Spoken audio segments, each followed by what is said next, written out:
So murukku kita dah siap kan? Jom kita rasa dulu.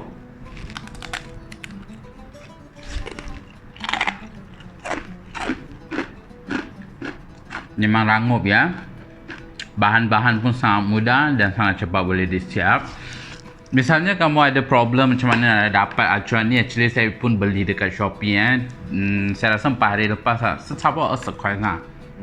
Dalam lebih kurang RM20 saja. Nanti saya akan letak link dekat description. Actually I tak ada apa-apa commission I just share so you guys senang nak beli lah. Lagi satu tips saya nak share. Biasanya orang India lepas Deepawali kan, masa Deepawali biasanya kita buat banyak tau, 2 tong ke 3 tong besar yang tin biskut tu. So leftover kita nak clear.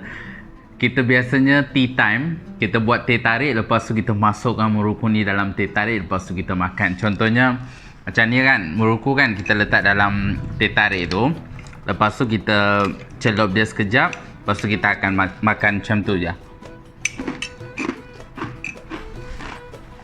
memang sangat sedap makan macam ni. So you guys pun boleh cuba. Saya rasa orang Melayu atau Cina mungkin tak buat macam ni lah, tapi ni satu-satu cara orang India makan。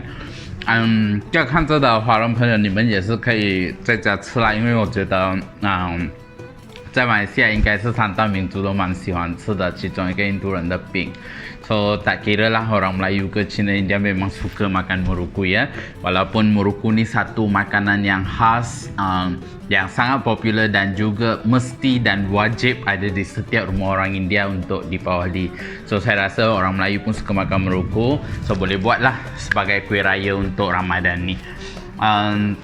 பார்த்துருக்கேன் தமிழ் மக்களும் கண்டிப்பாக நிறையா அவங்களோட மலே ஃப்ரெண்ட்ஸ் இல்லை Chinese friend கேட்பாங்க எப்படி முறுக்கு செய்கிறது அப்படின்னு. ஸோ இந்த வீடியோ நீங்கள் அவங்கள்ட்ட ஷேர் பண்ணலாம், டேக் பண்ணலாம். ஏன்னா அம்மாவும் எப்பயும் மோஸ்ட் ஆஃப் த டைம் வந்து அவங்க ஃப்ரெண்ட்ஸ்க்கு ராயா டைமில் சைனீஸ் நியூ இயர் டைமில் வந்து முறுக்கு செஞ்சு கொடுப்பாங்க. Because they don't know how to make. So now with this video I think you guys can share with them and tag them. And one more thing, don't forget, if you make murukku at your home during this Raya time, do remember to hashtag Chef Dave Vegan Journey, post in Facebook's Instagram or Twitter. One of the best picture will be featured in my next week video. So kita jumpa lagi dengan kuih raya dan juga resepi-resepi berbuka puasa dan sahur yang lebih menarik di video yang lain. So see you guys. Nandri, vanakkam.